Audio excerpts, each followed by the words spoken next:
What is up, guys? My name is Nick and welcome back to another Vanguard video, man. Today we're going to be talking about whether or not I enjoy the beta. Now these are all going to be my opinions, what I believe the game should do right and what the game is definitely doing wrong, but I'm not going to sit here and be a fanboy of the series, but I'm also not going to sit here and purely hate on the game as well. I want to talk to you guys about some problems that definitely need to be worked on and some things that I find great as well. So we're going to talk about the bad stuff first, get that out of the way as fast as possible. Then we're going to talk about some good stuff that could definitely be worked on or doesn't need to be worked on at all because it's already perfect. So let's get into this and hopefully you guys could agree. If you do agree, make sure to drop a like on this video, subscribe to the channel if you're new around here with these noties turned on, man. You got to do it, got to get notified, and drop a like. I think I already said that. Either way, let me know down in the comments what you guys think of this game. Am I the only one who thinks this, or is there a lot of people on the same page as me? So let's talk about the maps first. And this is in the bad section, but it also is in the good section. So there is a lot of good stuff with the maps, but there's a lot of bad as well. Now, from the 3 maps that we've had a chance to play on, I just don't think they're good. But you can't take beta maps and think that that's how every map in the game is going to turn out. Like, if you just take Black Ops 3, for example, in the beta, we had Hunted, Evac, Combine. Not the best maps in the game. In Modern Warfare 2019, dude, we had Azir Cave. Not a good map. We also had Grazna Raid. Definitely not a good map. But we also had Hackney Yard and Gunrunner, which I kind of could say is like Hotel, that hotel map on the roof here in Paris, Hotel Royale. One of those, like, I'd say at least Hackney Yard or Gunrunner, they're kind of similar to it, but in terms of how it plays. But Gunrunner and Hackney Yard were actually really good. And then you take Black Ops 4, for example, you got Contraband, Seaside, and Payload. Those were the beta maps in those games. Not the best maps in the game, like, as you guys can see, definitely not the best. So hopefully this right here shows us that the beta maps aren't here to show us how good the maps are or anything like that. It's to kind of test the spawns, play different sizes of maps rather than all the same size, and just see how they play out. So the maps I'm not going to judge too much, but there is a lot of issues. And some of those issues are the fact that the maps are just too big. They're gigantic, and they're not made for traditional 6v6. That's obvious. You can see that they're made for 14 versus 14, 28 versus 28. They're not made for 6v6. Like, except for maybe Hotel Royale, that one definitely is.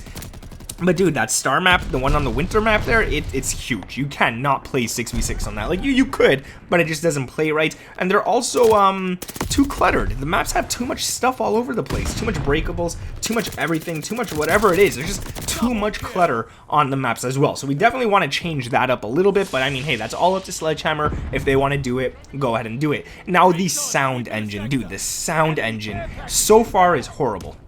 It's just horrible. A lot of people are having issues. I personally haven't had these issues, but I have watched some live streams where it just sounds really, really muzzled or muffled or whatever it is. The audio just sounds horrible. It's not loud at all. I mean, I did have that issue. It doesn't feel loud. It doesn't feel like immersive and stuff. It just feels like, dude, you're wearing a headset. You got to crank that thing up all the way just to hear a little bit, and it's not the best. Also, the announcer's kind of annoying. Like, I don't know if you guys hear him, but like, oh, double kill. I don't need to be told verbally that I got a double kill. I know how many kills I got. Like, it is cool, but it doesn't really change much. But hey, I mean, if that stays in the game, it's not something I'm gonna stop playing the game for. That doesn't bother me that much, but it is something that it does get quite annoying sometimes. Now, visibility on these maps, this needs hella work. Like, visibility is not good. Like, if you're head glitching on the other side of the map, ain't nobody seeing you, man. There's too much like sun glare, there's too much blur, there's too much everything. I even turned off my blurriness, I turned off my weapon blur, world blur, everything, and dude, it's awful. It looks bad. And create a class. Let's talk about this. It's probably the last thing I want to talk about that's bad, and that's create a class. But it's also in the good section too, because there is some good stuff with it. Now, create a class, it's great, it's fun, it's whatever, but dude, we got too many attachments. And I never thought I'd say that, but dude, having 10 attachments on a gun is literally going to make every single gun overpowered. Like, it's not going to, and I guess you could kind of argue if every gun's overpowered, then nothing's really overpowered, sure, but at the same time, if, like, you don't really have, like, much options. I mean, you have too much options, if that makes sense. Like, I prefer a pick 5 system on the creative class or something like that. I'd rather be able to pick 5 attachments rather than 10, because then you got to really think, what attachments do I want on this gun? What is going to make this best class? But when you have every single attachment available and you can just throw on whatever you want, it's like you don't really have to worry about making your class. You can just make it, and then it turns out to be great because, well, you got 10 stuff added to it. Like, it's going to be great no matter what. But let's talk about some good stuff. Now, the good stuff that I want to talk about, I'm going to talk about the maps. The maps are actually, like, if you think about it, like I mentioned, it is in the bad section, but really they're on the right track here. They're making the maps properly. They're doing a good job with the maps as well. They are 3-lane, which a lot of people seem to love. 3-lane is like super popular in Call of Duty, which is great because then you could go right, left, or middle, and then you just get straight into the action, which is fun. But if we had a few smaller maps, which I'm sure they have some smaller maps with less destruction, I think it'll be fine. I think the maps will actually be great if you have less destruction. Now, a lot of you guys might be being like, Nick, how the heck are you giving a review on a beta? Well, guys, I played at least like 12 hours of this beta so far, which might not seem like a lot, but when you think about it, there's whole video games out there that are campaign, story mode only, that are way less than 12 hours, and people could give a review on that. So if I played 12 hours of this beta so far, I think that's enough to at least give a review on it. Like, obviously, I understand if it was the first hour of the beta being out, then giving my review would be kind of useless, but I played hella load of games.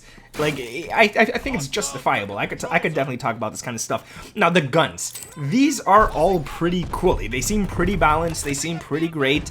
And to be honest, I do actually like the weapons. Do I like the recoil? No. Do I like the muzzle flash?